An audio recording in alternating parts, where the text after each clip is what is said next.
It is with great pleasure that I welcome you to this Social Sciences Occasional Lecture, which is the first of this year, but within the 15-16 season.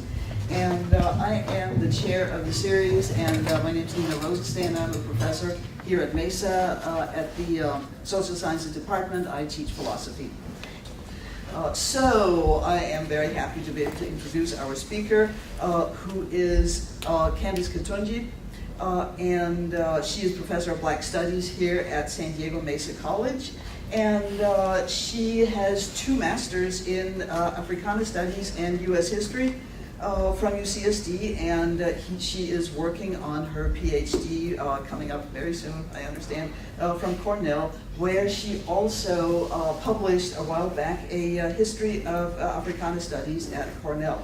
So she's back at Mesa now after having spent years in New York, and I'm sure weather-wise she doesn't mind that. So the name of the presentation, as you can see, is To Get a Little More Learning.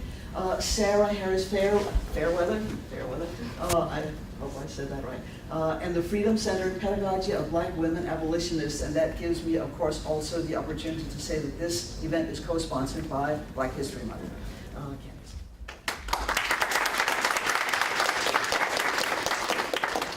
Well, thank you, and thank you everyone for coming. It's a pleasure to be here, and a special thank you for those of you who made a special trip to Mesa to come to this event. And thank you to the Occasional Lecture Series for having me.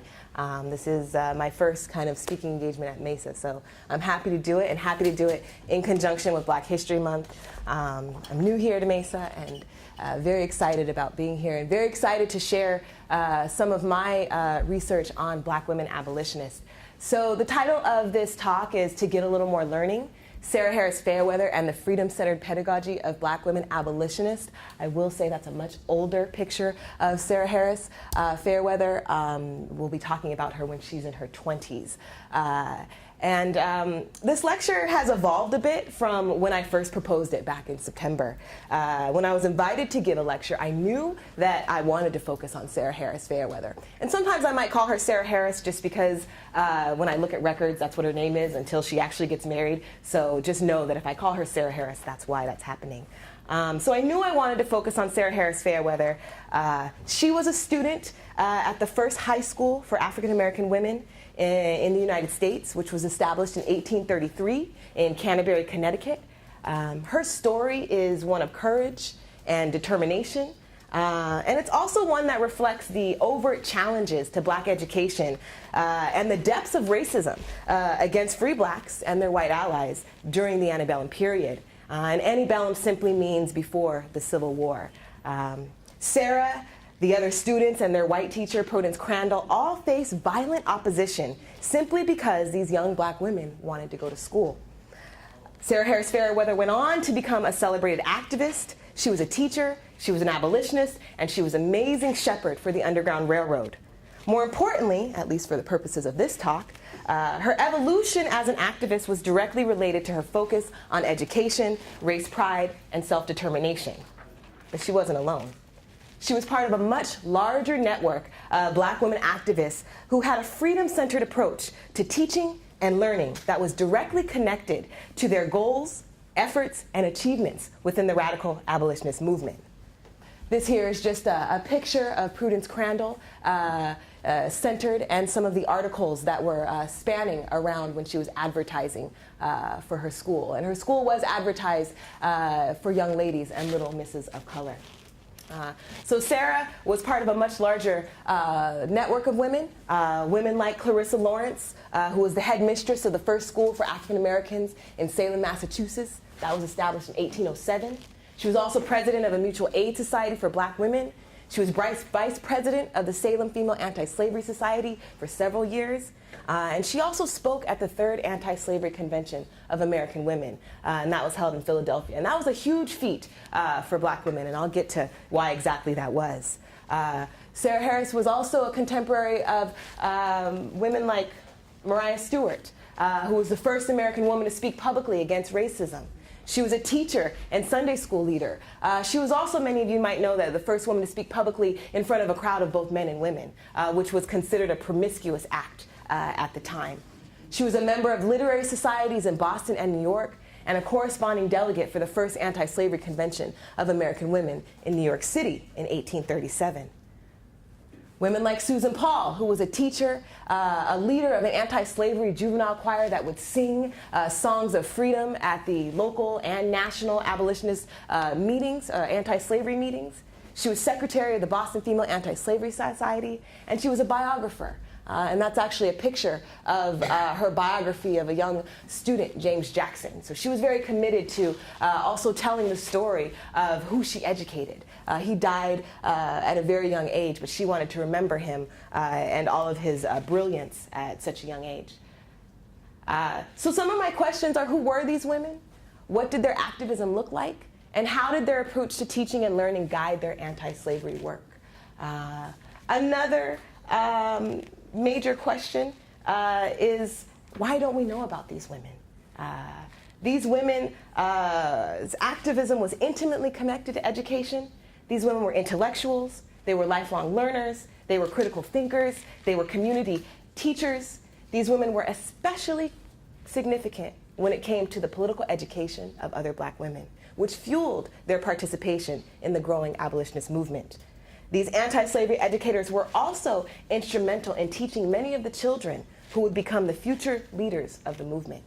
Keep in mind, I'm talking about the 1830s. This is 3 decades before the Civil War that would lead to the 13th Amendment that finally abolished slavery in the United States. So more than just participants, I argue that women like Sarah Harris Fayerweather were foundational to the development of the radical abolitionist movement. And their role as educators was just one aspect of what these anti-slavery women did.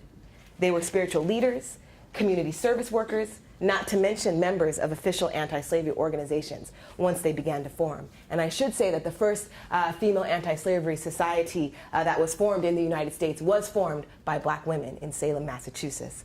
Black women were also strategic. They found creative and unconventional ways to navigate the racism and sexism that they faced dealing with both white supremacy and patriarchy within the abolitionist movement, because it did exist. We are talking about 1830. They learned about the abolitionist movement together and created the first venues available for black women to discuss political issues. They did this largely through their participation in black women's groups that date back to the early national period, meaning the period when this nation was being founded. Many of these women, I should note, had been organizing amongst themselves and on behalf of black people long before radical abolition became an interracial and international movement. They even brought politics into their prayer groups. Their activism took place in homes, churches, religious camp meetings, Sunday schools, secular classrooms, literary societies, mutual aid societies, and even sewing clubs. Now, I know that today a sewing club may not seem like a very political group, but it was in fact in these spaces that women sewed clothing for self-emancipated slaves and also collected clothing and other school supplies for black children. And I'll tell you one thing, if you were a self-emancipated slave, what most people refer to as fugitive slaves, one of the first things that could give you away was how you were dressed. So it was actually really significant, the work that these women were doing in their sewing groups. These spaces were often created by and for black people and reflected the female-centered spheres of black women's activism during this time. This was a time when it was considered unacceptable for any woman, whether she were black or white, to involve herself with politics. So black women had to find ways to maneuver beyond the barriers that they faced in order to do this work. They often did this in collaboration with white women, who were also navigating gender subordination at this time. Black women's cooperation with white women and parallel work reflected the 19th century gender ideologies that created separate spheres for men and women. The collaborations and similarities between black and white women are examples of the ways women manipulated the so-called women's sphere to pursue social justice work. Women's groups were supposed to be apolitical, but they used these spaces to do very political work. But even in these female-centered spheres, black women faced challenges, at least in the interracial ones, because, as I said, racism was alive and well in the movement.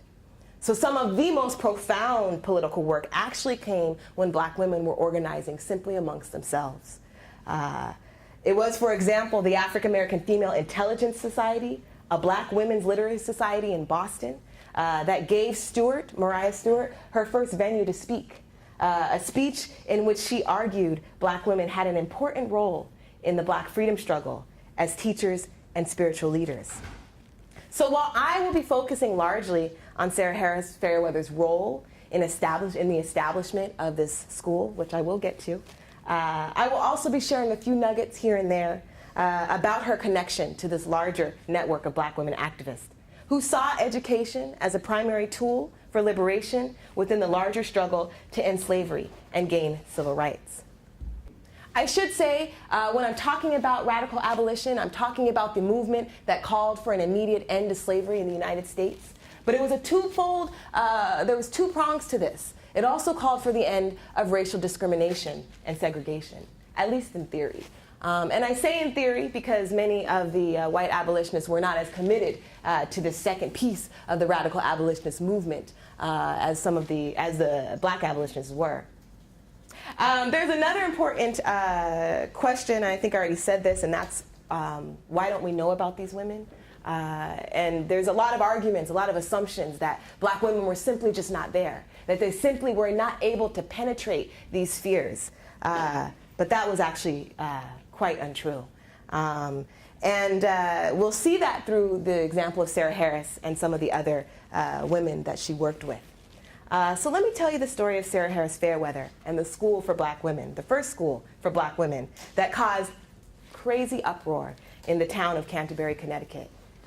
The controversy started in September of 1832, when Sarah Harris, she wasn't married yet, asked to enroll at the Canterbury Female Day and Boarding School. She was a young Quaker woman by the name of Prudence Crandall had established the school a year earlier. She had been recruited by wealthy businessmen and other local leaders who wanted their daughters to have access to more education than what the elementary level district's schools had to offer. This was 1832, mind you, and a time when it was widely believed that public schools were too advanced for women. Prudence Crandall's Academy offered a very rare opportunity for young white women in Canterbury, Connecticut. The curriculum included English, history, geography, philosophy, chemistry, and astronomy. And within a few months of its opening, drawing, painting, piano, and French were all added to the offerings. Crandall had about 20 students, most of whom were connected to the most influential families in Canterbury and other parts of Connecticut. By 1833, it was known as the best of its kind in the state of Connecticut. So Sarah Harris, who was 20 years old at the time, saw the school as an opportunity, not just for herself, but for the larger Black community. Her goal was to become a teacher. She told Crandall that she wanted to get a little more learning so that she could teach the children of her race. Her request seemed simple enough in this day and age, but in 1832, this was unheard of. That a Black woman would want to enter a school that was designed exclusively for white women, and the most elite young white women at that. But Sarah was determined. She knew she deserved access, and so she asked Crandall if she could attend over and over again. Crandall was hesitant at first. She feared that Harris's presence might offend her other students. I thought perhaps, Crandall later recalled, that if I gave her permission, some of my scholars might be disturbed. But Crandall's reservations were no match for Sarah Harris's repeated solicitations. She was eventually persuaded, and in January of 1833, Sarah Harris integrated Prudence Crandall's school. Harris's presence sparked outrage throughout Canterbury. Board members, parents, and other community members demanded that Harris be expelled. It did not matter to them that Harris only wanted to be a day student, a sacrifice that would require her to walk miles to attend, while others had the luxury of room and board. The white students withdrew in protest, and Harris was left the lone pupil in Crandall's school. But rather than close her school, Crandall decided to establish her school exclusively for Black women. And in April of 1833, Canterbury became home to the first high school level school for African American women in the United States. At least 15 Black women ranging from ages 11 to 20 came from across the Northeast to attend Crandall's school. And I point out their ages because oftentimes when people think about this story of Prudence Crandall's school, we think of these women as very young children, as if they didn't have minds of their own, as if they weren't already politically active. But most of them were actually similar in age to Prudence Crandall. They came from black middle-class families, abolitionist families, and represented the cream of the crop of the up-and-coming black activists. And when I say black middle class, I mean those who were kind of rising professionally, those who were able to take the time to be part of these organizations, those who were considered professionals like teachers. It didn't mean that they had economic security. That didn't come until much later in terms of defining the black middle class. The young women, when they integrated the school, they were met with a lot of hostility. And some of you may be familiar, actually a lot of you may be familiar with the response that black students received when they tried to integrate schools in the 1950s. Well, just imagine what it was like for these women who were doing it in 1833. The young women and their teacher were taunted, harassed, and physically threatened. Protesters threw pellets of manure, dead cats, chicken heads, and other objects at the young women as they came and went from the schoolhouse. The neighboring shops refused to sell Crandall supplies, and the local doctors refused to treat the students. Crandall's well was even contaminated with animal feces. Local leaders even petitioned the state legislature to resurrect the ancient vagrancy laws, making it illegal for out-of-state residents to attend Crandall's school. Now remember, I said they're coming from all across the Northeast. Both Crandall and her first out-of-state student, Anna Eliza Hammond, were arrested for violating this law. But the students and their teacher held strong as they endured constant insults, physical attacks, arrests, and long court battles. But on September 9th in 1834, the school was firebombed and practically destroyed, leaving Crandall no choice but to close her school doors for good. Crandall's school and what happened to these young black women has since been remembered as one of the most shameful moments in Canterbury's history. And yet, the story of Sarah Harris Fayerweather and her colleagues have been largely ignored, overshadowed by the actions of Prudence Crandall, who has been elevated in history books as the champion of black education. These black women have become the forgotten soldiers in the fight for black education and advancement. Now, Crandall, without question, was remarkable. But the legacy of Crandall School involves far more than one white woman's lone battle against racism. Harris and her colleagues were not just there by happenstance, but were part of a larger struggle for racial uplift, which neither began nor ended with Crandall School. So while the story of the rise and fall of Crandall School for young ladies and little misses of color is often told with a focus on the white principle, my work focuses on the vision, intentionality, and self-determination of Sarah Harris and the other black women who dared to learn. Indeed, these women were active agents in their own development. And when one takes a closer look, it becomes clear that the school would have never been established if Harris had never probed Crandall to let her enter her class. Her request reflected her self-determined approach to racial uplift, where she not only understood the impact of education on herself, but advocated both for her right and the rights of the broader black community to learn. And it was not just Harris. Crandall had been prepped for Harris's request when she began reading about the growing abolitionist movement and the plight of the enslaved just a few months earlier.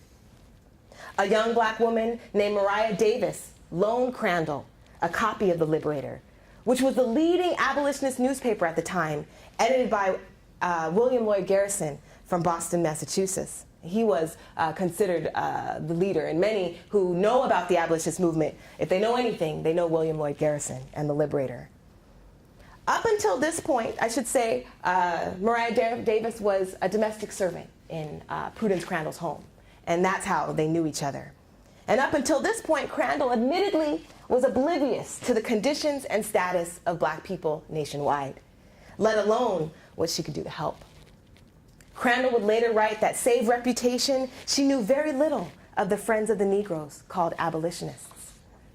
As a Quaker, she had grown up to believe that slavery was a sin, but had not thought much more of her role in the plight of African Americans.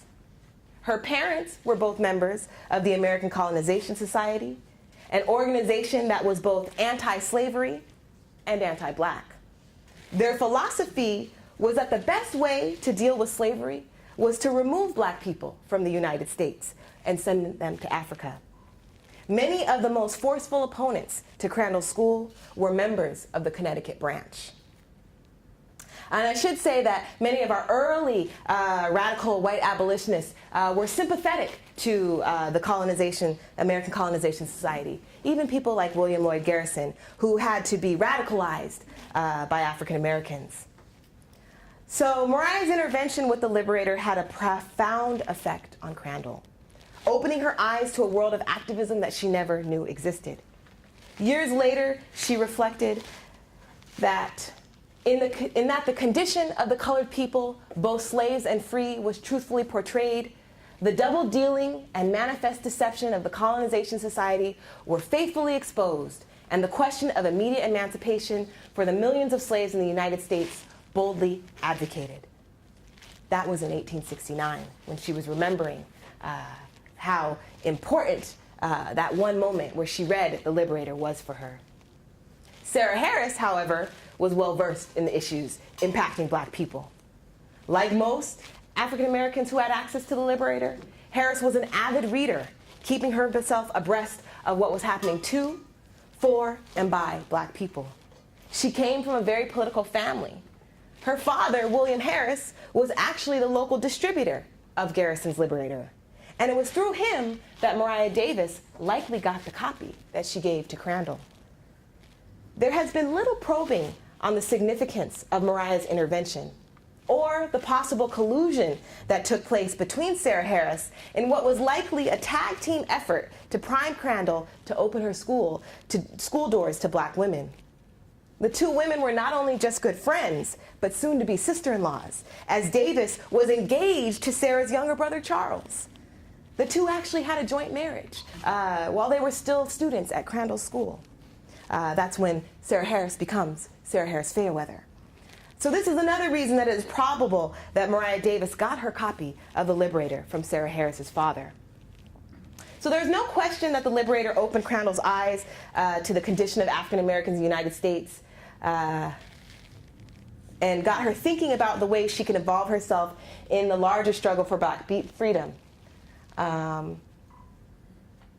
It is therefore worth speculating, and I say speculating because I don't actually have evidence that Davis and Harris strategized about using The Liberator as a way to gain sympathy from Crandall before Harris actually asked to join her class.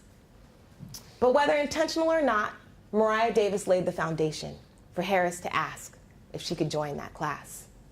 Moreover, it was Mariah's intervention that led Crandall to know of William Lloyd Garrison, who was perhaps the most instrumental figure in getting Crandall's school up and running. Garrison introduced Crandall to the broader abolitionist community that would not only support her initiative to start a school for black women, but would come to her aid when her school was under attack.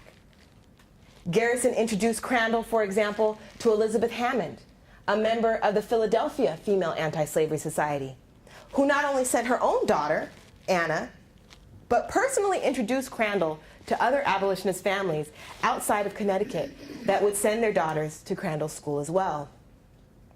Elizabeth Hammond also introduced Crandall to white abolitionists George and Henry Benson, who became instrumental in terms of supporting the school and became lifelong friends of Prudence Crandall. But Sarah Harris was not just important for what she did to spark Crandall's school, but for what she did afterwards. Harris followed through with her plan and became a teacher and would become an important shepherd for the Underground Railroad after moving to Kingston, Rhode Island with her husband and fellow abolitionist George Fayerweather, whom she married in 1833. How do we know this? Well, she was locally recognized for her ties to Crandall's school and her work on the Underground Railroad. In 1965, the Fayerweather Homestead Cottage was restored. and several letters written between 1847 and 1889 were discovered. Her family papers are now housed at the University of Rhode Island, where there is also a dormitory named after her. It is rare for antebellum black women to have any records, let alone records that are housed in their own name. But this is how we know that she was a long-term abolitionist. And this is how we know that she was also a longtime friend, a lifelong friend of Prudence Crandall and William and Helen Garrison. This is obviously the University of Rhode Island, where the papers are. Down here is a monument to the Fayerweather home, and there is a depiction of Prudence Crandall's school, or a picture of Prudence Crandall's school. And most interesting about this picture that was found in her papers was what was written on the back. And what was written on the back said Sarah Harris Fayerweather, great grandmother, not sure what that name is, and great-great-grandmother of someone else. It also recognizes her as a heroine at Prudence Crandall's school. You can't really read it, and believe me, it's really tough when you're trying to read some of these documents. So there's not a ton of letters, but there's enough to let us know that she had this lifelong commitment, and that she was recognized, and that her family after her was very, very proud of the work that she did. And then again, at least locally, Sarah Harris Fayerweather has been remembered. Sarah and her husband George, for example, we find out through these letters, frequently entertained major abolitionists when they were in Rhode Island on major speaking tours, like the Garrisons. And they also opened their home to many self-emancipated slaves who were in need of aid. The Underground Railroad was a network of abolitionists who aided self-emancipated slaves in their quest for freedom. It was, as some abolitionists called it, the heart's blood of black resistance, even after the passage of the treacherous Fugitive Slave Law in 1850. And this Fugitive Slave Law, and there was always a Fugitive Slave Law in existence in this country, first made possible by the Constitution of the United States. But this Fugitive Slave Law, the one that was adopted in 1850, was one that upped the ante. Now it was not only legal for slave catchers to go into free states to capture their so-called fugitive slaves, but now it meant that everybody was responsible for participating in this institution. So it meant that if you were walking down the street, you could be deputized immediately on the spot to help capture someone who was accused of being a fugitive slave. So the Underground Railroad was especially effective. In fact, the Fugitive Slave Law was an attempt to kind of quash all of the gains that the folks working on the Underground Railroad had made. And I should say that the Underground Railroad was a network, but it was kind of central place or organization that was running it. But it was a secret network. People understood that it was their duty to just kind of help enslaved folks get to the next stop. And black women like Sarah Harris played a vital role in this work. They were often the ones who intercepted refugees, who provided them with food, clothing, shelter, health care, and spiritual and psychological comfort. And they were also the ones who often directed them to the next station. Women sometimes confronted slave catchers and kidnappers, who were often right on the heels of the so-called fugitives. Carolyn Logan, for example, the wife of well-known abolitionist Reverend Jermaine Logan, answered many late-night knocks during her husband's absence. So men may have been the ones dominating the lecture circuit when it came to the abolitionist movement, but women were literally holding down the fort, especially when it came down to helping self-emancipated slaves. Julia Williams Garnett was one of these women, often left alone when her husband, the notable Henry Highland Garnett, was out of town. Julia Williams is an especially noteworthy example. She too had been a student at Crandall's school, and she was deeply committed to education, so much that 3 years later she enrolled at the Noyes Academy in New Hampshire. 11 brave African-American students, including Julia's future husband, Henry Highland Garnett, attempted to integrate this school. Julia Williams was one of only 3 women in this group. In a story that is often hard to believe, the town not only protested, but they literally destroyed the school. Protesters arranged for 90 oxen to rip the school from its foundation and drag it into the center of town. So remember, at this time, we were talking about schoolhouses. So that was possible.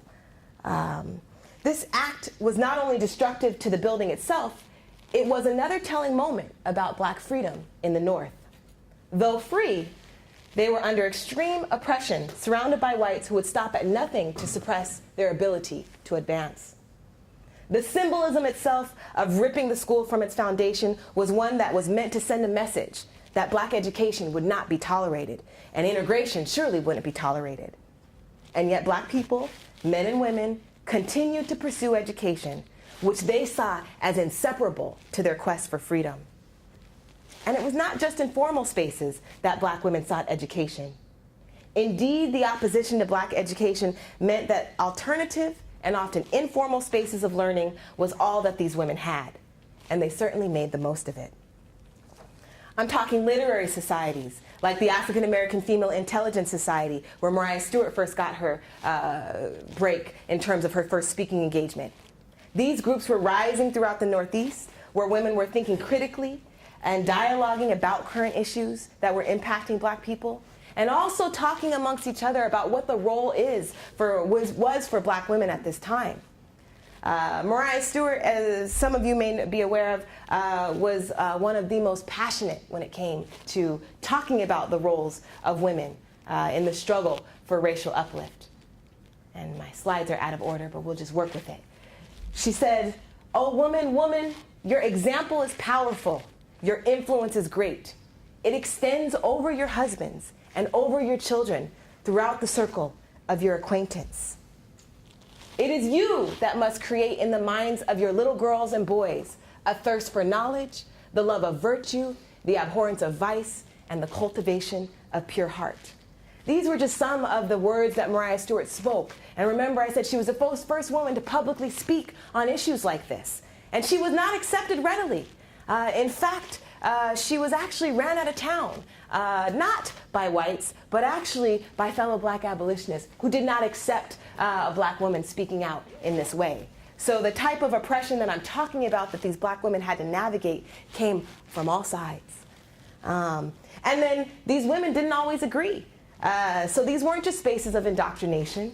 They were spaces to think critically, to strategize, and particularly about the role of black women in the movement.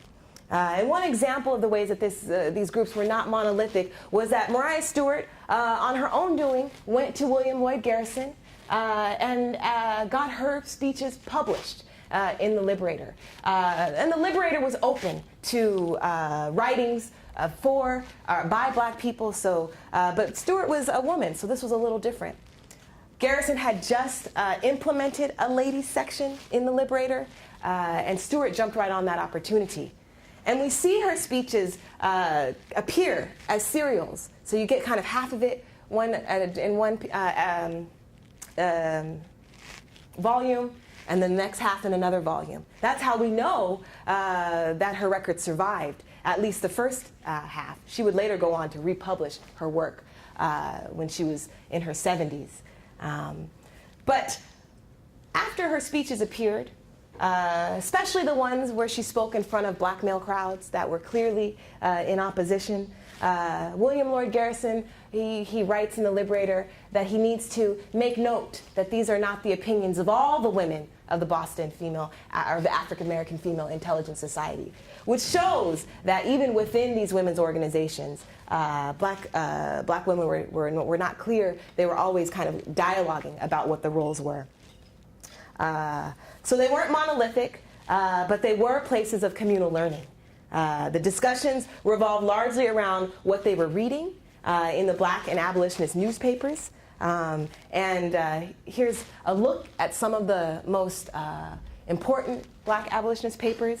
The first black newspaper was Freedom's Journal. It was established in 1827. The editors, Samuel Cornish and John Rushworm, wanted to spark dialogue and connect black people throughout the nation. "We wish to plead our own cause," they wrote in their debut issue. "Too long have others spoken for us." Freedom's Journal was short-lived, but then many black newspapers would pop up after. The Colored American was an important one. The North Star, which later became Frederick Douglass's paper, was another. And these were staples for black women's activism and black community building in general. This was really how they shared the news. This is how they shared what was happening in the movement. It also became a space for some of the most outspoken women. Not all of them were outspoken, but the boldest ones, like Mariah Stewart, to add their voice to the public dialogue and discourse on black issues. I should say that I add the Liberator. Typically people talk about black newspapers, and I say black and abolitionist newspapers because the Liberator, at least in its beginning stages, it was founded in 1831, established in 1831, was, for all intents and purposes, a black newspaper. It was writing about black issues. I mean, it was talking about black issues. The main contributors were black people. The distributors were black people. Those who were giving money to fund the paper were largely actually black women, black women's groups.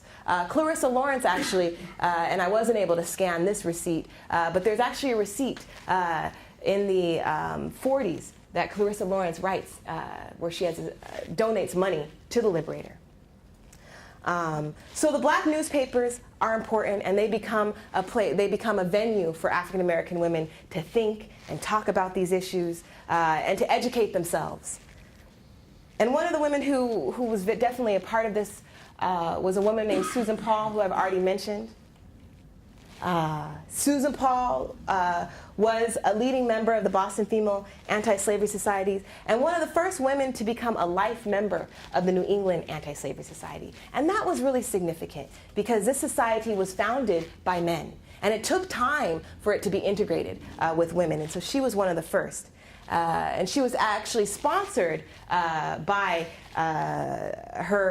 many of her students who came together. So the receipt actually shows that she didn't pay for her life membership. She was sponsored by former students.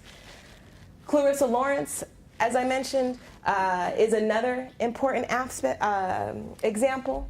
She was vice president of the Salem Female Anti-Slavery Society. She spoke candidly at the Third Anti-Slavery Convention of American Women as she addressed the depths of racism that free African Americans are forced to contend with in the United States. "We meet the monster prejudice everywhere," she said. "We have not power to contend with it. We are so downtrodden, we cannot elevate ourselves. Prejudice is the cause," she continued. "It kills thousands every day. It follows us everywhere, even to the grave. But blessed be God, it stops there." And her mentioning of God, and Mariah Stewart did this, and Sarah Harris did this, and Susan Paul did this, was very important because spirituality was a big part of these women's activism. They believed they were destined by God to take on these roles as black people, fighting for justice, and also to take on these roles as women. So that was actually their kind of in. They said, men may not say that we're allowed to speak, but God says I'm allowed to speak. And that became their banner. So for Clarissa Harris, when she spoke to the Philadelphia Convention, the only day when Northern racism was addressed so directly, she was one of 4 African American women to hold a leadership position at the convention, and the only one to make such a bold speech. She had been appointed to the convention's business committee the day before and was seconding a motion to increase efforts to improve the condition of our people of color. This motion, unlike others, required discussion before it was passed. And that was exactly because there was still a lot of white supremacy in the movement. So you had anti-slavery women, white anti-slavery women, who were openly talking about ending slavery, but they were not as willing to talk about ending racial discrimination and segregation. So Lawrence urged her predominantly white colleagues to fight prejudice by contributing to black advancement, something African Americans had been doing since the beginning of the nation. "You must aid us," she said. "We are blamed for not filling useful places in society, but give us light, give us learning, and then see what places we occupy." For Lawrence, like most black abolitionists, the immediate abolition of slavery was only half the battle. Civil rights were integral to black freedom. And that's a distinction, a big distinction between black and white abolitionists. And Clarissa Lawrence is a really special story because hers, along with others, have helped me begin to answer that last question that I had. Why don't we know about these women? Why are they not included in the dominant scholarship on the abolitionist movement? Let me take a drink of water, because I'm a little tongue-tied up here. For one, I honestly just don't think people are looking. As I said before, there's just an assumption that black women weren't there. No one's written about them, so they must not have been there. And that's largely because, at least as a historian, they're not as prominent in the records as white abolitionists were. But that's just because they weren't always recorded as being there. So it literally takes some sifting and some digging to find these women, having to look deep in records where sometimes they're only barely mentioned, and sometimes only mentioned in order to prove that these organizations didn't have racial bias. The example of Susan Paul is an excellent example of that. This woman was the second woman to become a life member of the New England Anti-Slavery Society. This was before the New England Anti-Slavery Society became the Massachusetts Anti-Slavery Society, after so many anti-slavery societies popped up in the New England area. So she was a leading member there. She was a leading member in the Boston Female Anti-Slavery Society, and yet there's not much mention of her in the women's records. The one place where she is mentioned is in a correspondence that goes back and forth between another leading member and William Lloyd Garrison. See, Garrison was supposed to go to Boston and give a speech before these women, but he'd heard that there had been racial discrimination and that they were not readily allowing black women into the organization. This is literally one of the first times that I see Susan Paul's name mentioned in the records, even though when I look at the black newspapers, I can see the work that she was doing. And it was just mentioned to say, no, no, no, we don't have that racial bias. We have Susan Paul. Susan Paul's here. And then she kind of disappears from that narrative. So that's what I mean by when I say, like, the people who were in charge of writing the records that historians have to go to write these stories, to figure out who these women were, those people weren't writing about women. And then on top of that, you have historians who have that lens where they think if it's not there, then it didn't happen. And it also takes a little bit of sifting and knowing what's happening with black women at this time. And that's where Clarissa Lawrence comes back in. The first records of Clarissa Lawrence, her name was not Clarissa Lawrence. Her name was Chloe Minns. And Minns, I don't even believe was her, I think Minns was actually her, was a married name. She received the name Lawrence after she married her husband Schuyler in 1817. And shortly thereafter, she changed her name to Clarissa. And there's no real clear indication why she changed her name to Clarissa. But one could speculate perhaps she was a self-emancipated slave who was not looking to be detected. But either way, these name changes are significant, both in terms of the ways in which it's hard to find African Americans, but also in the way it's hard to find women, because women were tied to men.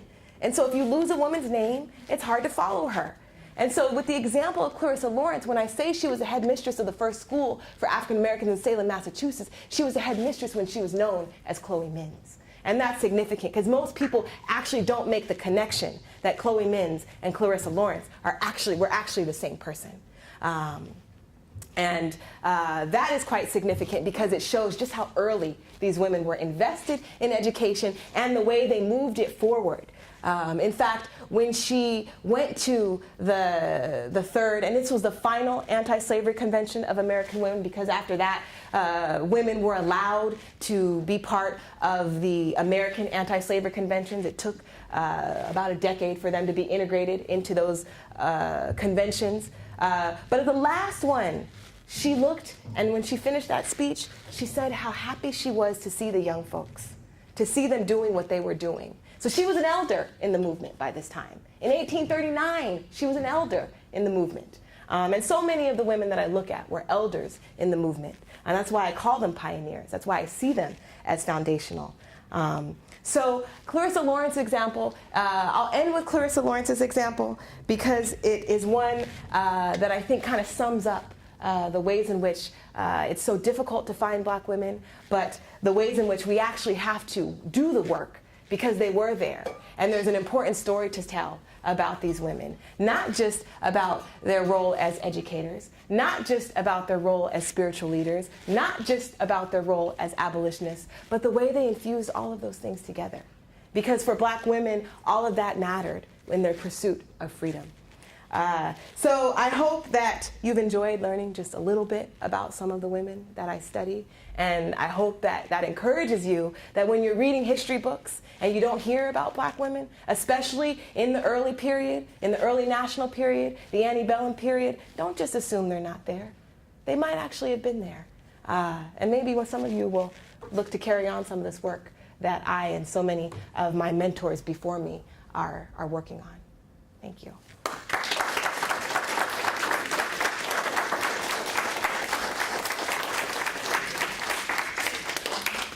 Thank you so much, and now we have time for questions. Who on the presses that were publishing these Black newspapers primarily? Was it the local African-American community, or did they work out arrangements with? No, these were Black newspapers that were run by the local. No, but who ran the presses that actually printed them so they could circulate them? That I'm not sure of that question. I'm not sure of that answer. I'm actually not sure of that answer. And then I also want to ask, is your information on people like Clarissa Lawrence primarily from letters that were stuck in drawers someplace? Or are you following city directories and kind of tracking? Well, for Clarissa Lawrence, she was very difficult to track down. It literally was, I actually first located Clarissa Lawrence, a connection, I found her here in the Black Women's, the president of this mutual aid society, and I just couldn't really understand how she could have been so instrumental in that society and wasn't kind of mentioned as part of the early Black women's group. Because the first Black women's group, Female Anti-Slavery Society, did come from Salem. And it was run by Black women. And we don't know much about them other than that they were established and that they were primarily committed to addressing the needs of free Blacks and recently self-emancipated slaves. So when I located her as president of that mutual aid society, I didn't know. I said there has to be some type of connection. She has to go back forward. And so I actually found her first through a marriage record, then through some of the local town records where you have folks, historians, who are writing about what was happening in the town. So it was through making the connection that her first name had originally been Chloe first, that I was able to make the connection that she was actually Chloe Mims. And that was through the writings of some local white historians. And then through there, I had to kind of figure out, well, why did her name change? And I still don't really exactly know. And then things like the vice president, or knowing about her being in part of the Female Anti-Slavery Society, those records we have. But one thing that I will say, and I didn't talk about these women, but there were several women, Black women, who were members of the Salem Female Anti-Slavery Society, which was different from the first organization that was built. And that's literally where a lot of my investigation went. I wanted to figure out who were those Black women. Was this second organization some type of offshoot of it? Did they have some type of tied history? Because when I read the records of the Salem Female Anti-Slavery Society, they made no mention of this first group before them. And so a lot of the assumptions are that they were either kind of absorbed or had nothing to do with each other.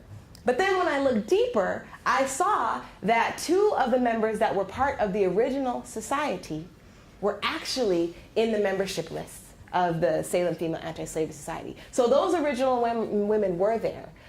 They just haven't been looked. One name had changed a touch. The name changes are big. And a lot of that had to do with the way people were writing. There's another woman by the name of Hester Lane, where oftentimes she's called Esther Lane, and that's why she gets lost in the records. But really, it's kind of tying these things together, mostly through the anti-slavery records. Obituaries were also very helpful. Not so much for Clarissa Lawrence, but obituaries were helpful for me to find out information about Mariah Stewart, who most people think disappeared when she went to New York City. They think that she was this great public speaker, short-lived, then she was ran out of town, but that wasn't true. And that wasn't the last time she spoke publicly either. Even beyond her time in New York, she would go on to Washington and do even greater work. And she was a lifelong leader of Sunday schools. She was written about in the newspaper. She had events for her schools, and I learned all that partly through just the advertisements. So newspapers are the biggest source for me, especially in trying to understand when these women were meeting, what they were talking about, what were the issues that they were talking about at their meetings. So looking at the announcements, and they always said Providence will, and that meant God. If it was God's will, they would meet. So spirituality was always connected, and that was for black and white women together. I'm curious about, you talked about these women facing the extra burden of paternalism as well as racism. And I wonder if you had any, but you also mentioned marriages and children and so on. I wonder if you got any insight into their personal relationships with men. Because, I mean, that's an enduring problem historically when you find people with radical philosophies who have very, very traditional gender relations. So if I'm understanding your question correctly, do I kind of know some of those intimate conversations? I don't, and that's one of the hardest things about studying black women is you can kind of trace them through their activities, but some of those personal moments, at least for the early women that I study. Once we get to women who are really active in the 1840s and 50s, it's a little different. There's actually a whole friendship album by abolitionist women where they went back and forth and they shared art and poems of love and friendship and freedom. These were black women. But in terms of the relationships with men, no, not so much. But I know that but we know what happened largely because of Stewart's speech. Because she said, let us not talk of oppression until we cease to oppress our own. And that was in her farewell speech to the city, to her friends in the city of Boston, right? And then she's gone after that. And then even years later in 1850, I might be wrong about it, it might be 1851, William Seanell, who was an incredible abolitionist and historian. He actually is the first historian of the Black Patriots and their involvement in the American Revolution. He would write about how black people and abolitionists really missed the mark by not listening to Mariah Stewart earlier. So it's literally through people kind of referencing these women and referencing maybe not so much what they did, but the ways that folks misstepped when they didn't listen to them.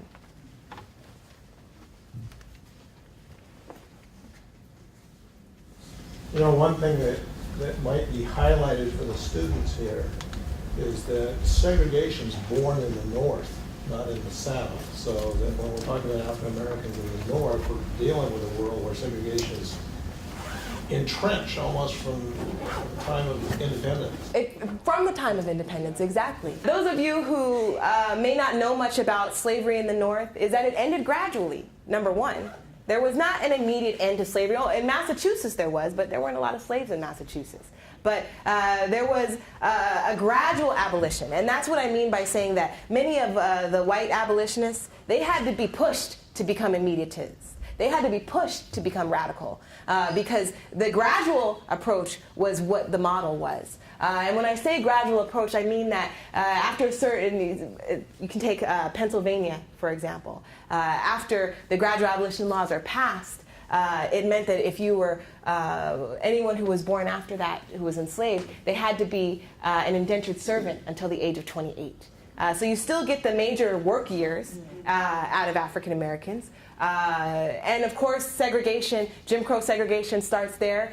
Susan Paul, actually, her story is quite sad because she died very early. That's another reason why I think Susan Paul is left out. I actually think Susan Paul would have been remembered because she comes from a pretty strong abolitionist and spiritual family. Her father was actually the minister at the First Baptist, African Baptist Church in Boston.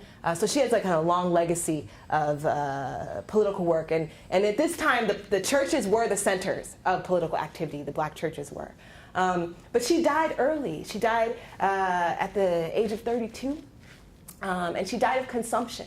And she died, and she contracted, she got sick after having to spend the night aboard a streetcar.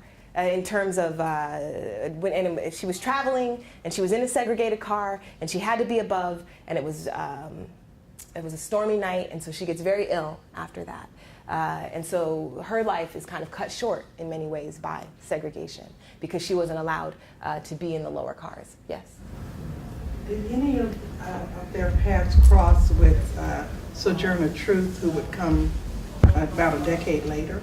The women that I profiled here, I don't believe that they cross paths, or I haven't seen that. But some other women in my study absolutely did, especially some of the preaching women, because I study women who were spiritual leaders, some of the first women to preach openly, and the way they preached was always freedom-centered. There was a black liberation theology in the way they understood the Bible. Excuse me. And so there is a definite kind of, we know that some of those women were cross paths with Sojourner Truth, but not the ones that I profiled here. I'd have to go back and look at his writings, but do you have the sense right off of whether or not W.B. Du Bois gave any acknowledgement, recognition to these early sisters?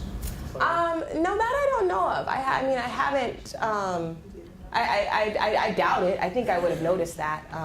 But I've not studied kind of the 20th century interpretations of the past, what came before. That's an interesting question, though. But my guess is no.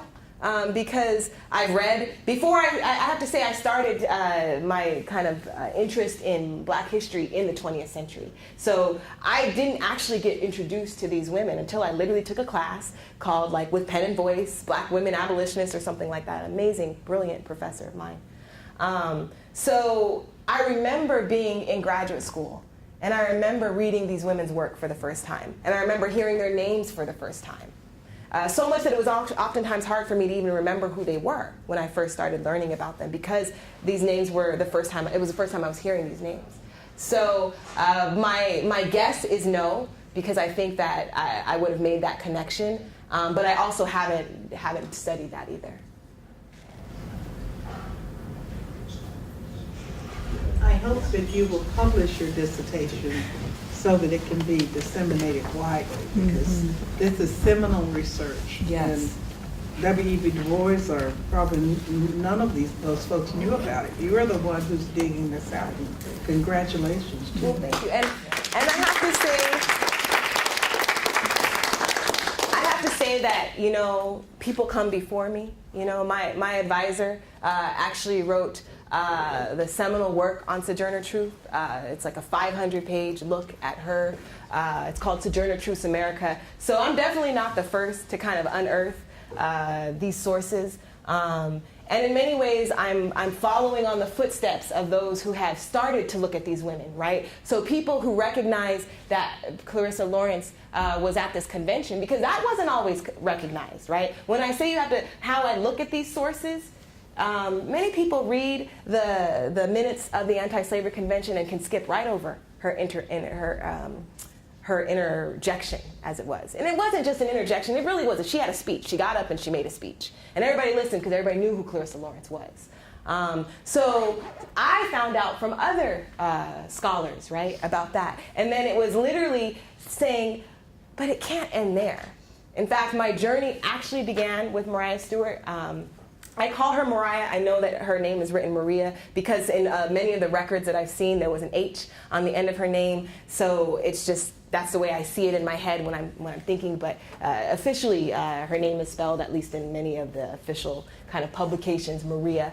But to me, it just didn't make sense. It literally, I could not get over her speeches. I could not get over the way she was speaking so boldly to black men. I could not get over the way she didn't care what anybody thought.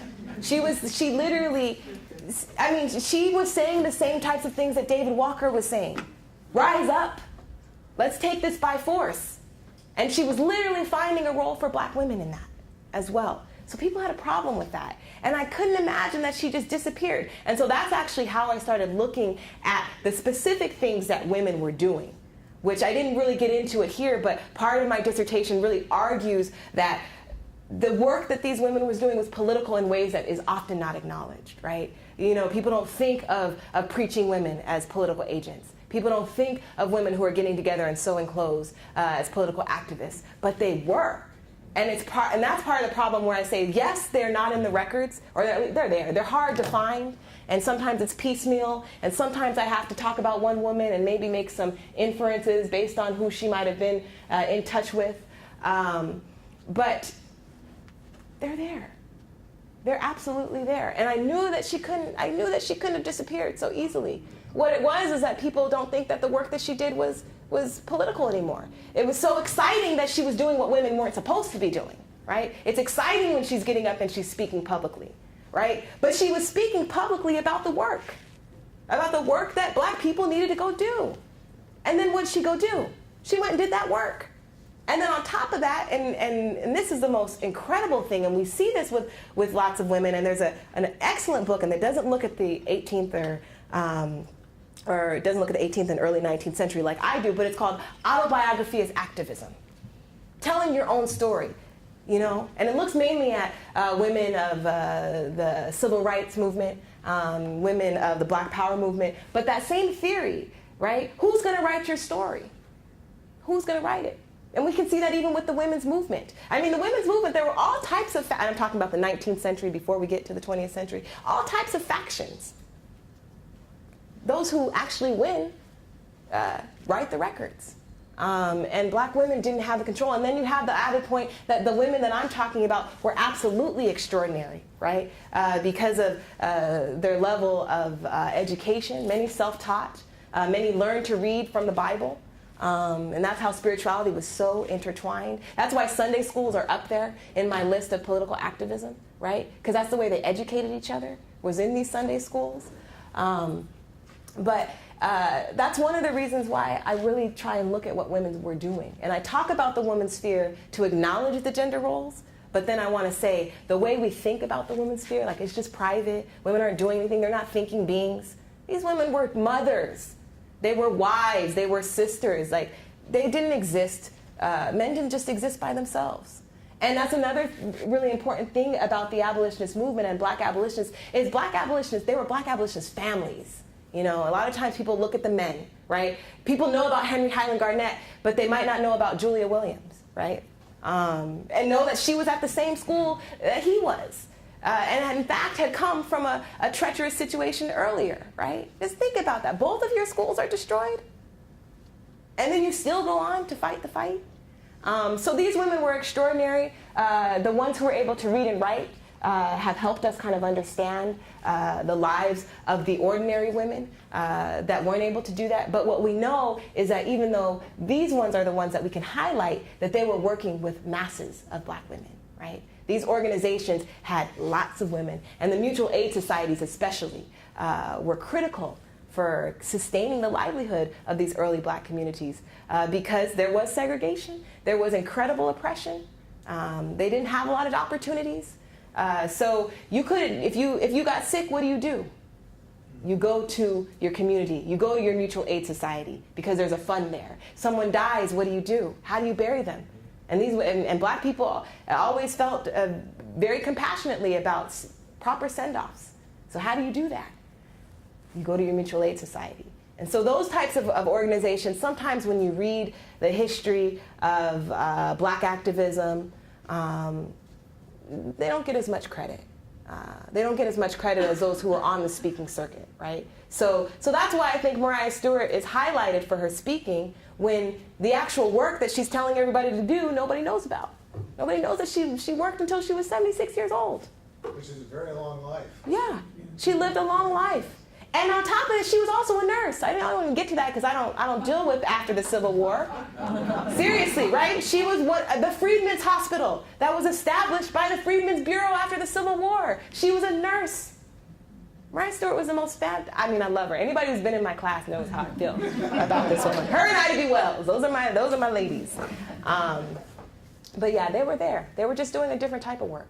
You know, and now we're here in an academic institution, right? So we can all sit here and say, oh, learning is empowering, education is important, but that's not how the history of the abolitionist movement is being written. I think it's changing. People like Lois Brown, who was the one to find the memoir of James Jackson, who was the young boy that Susan Paul wrote about. She writes about education as being significant. She writes about the juvenile choir as being a mode of both learning and fighting for freedom, right? These children were literally singing songs of freedom. And they were invited to speak at the anti-slavery conventions. So they were all, at the time these people were thought of, the women and the children. That's my next step, right? When I get done with the women, I want to talk about the children. Because I think that the youth, the way that we think about the youth, when we think about the civil rights movement, we don't give enough credit to the youth who were around during the abolitionist movement. Literally the folks who were going to school, the young folks. Mariah Davis was 16 when she gave Crandall that paper, you know. So there's something really powerful that's being left out of the story of the abolitionist movement. And so eventually one day I'll look at the children The too. sources for children is going to be a real challenge. So, but see, here's the deal. You know, there's also something really important to say about the lack of sources. And so much of my work talks about that. You know, it literally talks about what's happening and what type of lens are people using when we only base things off of sources that we know are faulty, right? And that's a difficult challenge as a historian. And that's where I'm so thankful for those who have been studying African American history before me, because I don't have to prove that a black newspaper is a valid source. I don't have to prove that directories, and I think you did ask that. Yes, I do look at a lot of directories. They are really hard depending on where I'm looking, because some places would identify women, some places wouldn't if they weren't married, or you might get a Mrs. And they wouldn't identify blacks, they'd identify whites, that kind of thing. Yeah, and I mean, I really do like the ones that identify white and colored now, because it's helpful for me to figure out who's who. So that's also another thing. So the abolitionist movement, because there's that two-prong, they did, in theory, want to fight against racial oppression and discrimination and segregation. So even in some of their right times, they're not trying to talk about what's actually going on in the movement. So as much as I know that I can't always tell the full story, I can at least tell the story of why I can't tell that story. Better to have something than nothing. Yeah. Yeah. And we know through the history of African Americans and their commitment to radical abolition, I'm trying to tell you, the white abolitionists who get all the credit were radicalized by black people. They just kind of made it up the ranks. They had the resources to become the leaders of the movement. It's not to say that they weren't extraordinary, that they didn't do amazing things, but that piece, this idea that they had a commitment to immediate abolition just because, that didn't happen. But guess who did have a commitment to immediate abolition? Black people, free blacks especially, because they were deeply connected to that. Part of the way we can have racism and discrimination is because you have a class of people who have been defined as slaves based on race. So that's impacting free blacks. And on top of that, especially once we get the passage of the Fugitive Slave Law, you could be a free black person and get kidnapped and sold into slavery very easily. You know, everybody's seen 12 Years a Slave, you know, but he wasn't the only one. And that's not even the best movie. Solomon North for 12 Years a Slave. Right.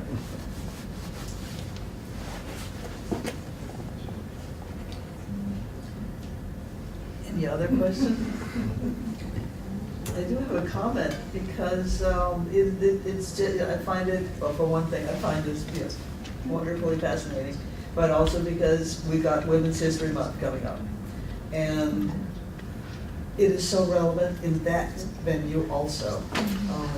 And what we've got there is this triple whammy of the gender issue and the race issue, and also I'm hearing what you're saying, class issue in terms of who had the connections, who could come forth with ideas that were then inspired by others, and you know, so I really appreciate this confluence of two celebrations that are going on here at Mesa at the same time with Black History Month and Women's History Month coming up. So it's like things are coming together. And I think it's important to recognize African American women because oftentimes they get lost in the recognition of the history of black people and the recognition of the history of women. Like, we are the ones who get kind of forgotten in that. The Great Silent Army of Abolitionists is Julie Roy Jeffries. She's an amazing book. She didn't talk about black people.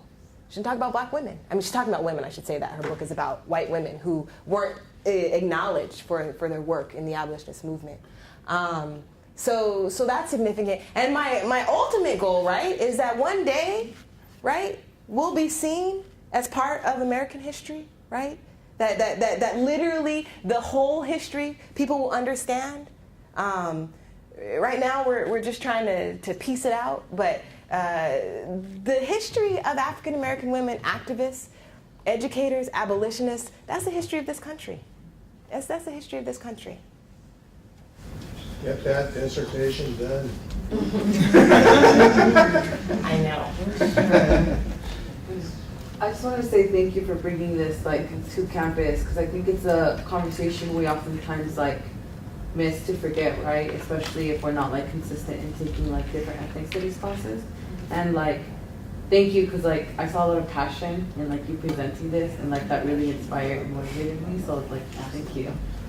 Well, these women fired me up, literally. I'm trying to tell you, my PowerPoint, my flash drive literally corrupted on me when I went to print, and so I'm literally working with the drafts up here. But I told myself, these women are so darn powerful.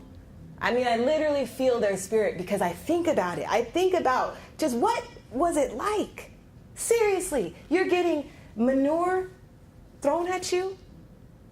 You're getting chicken heads thrown at you. We talk about, and a student in my class asked me about, one of how the media impacted the civil rights movement. And, I think if the abolitionist movement was televised, we would see a lot more of what was actually happening, But it was incredible. And the fact that we don't think about integration and the history of integrating schools beyond the 1950s, when there was all of these young black people who were really taking a chance. And taking a chance literally because they knew that was the road to freedom. And then we see that even after the Civil War, where one of the first goals of African Americans after their emancipation was education. So it was significant. It was at the center. And I love these women. I do. I hope everybody else goes and learns about them. And I have to say, I want to also thank you, Candace, one, for being our new faculty member in Black Studies, as the chair of Black Studies. I think you also echo something, as you said, that this is not the first time, right? We talk about the civil rights movement of the 20th century, and oftentimes people will say that was the first time you have these efforts, and clearly the American saga and the American story has always been a story of trying to make sure that there was integration and some other things through these different types of efforts. So thank you for sharing your work with us to remind us, right, that the fight for civil rights is an ongoing part of the American story. And we can learn from many of these different types of situations, and that there's still yet much work to be done, right? I mean, we've come a long way. We've achieved many things, and we have these models and these amazing women to remind us that it doesn't come easy, right? It's something that we have to work for. So thank you for showing us that African American women, like African American men, not only were fighting for American freedoms to be American and to be recognized as such, but did an amazing job in helping America to do what she said she was about.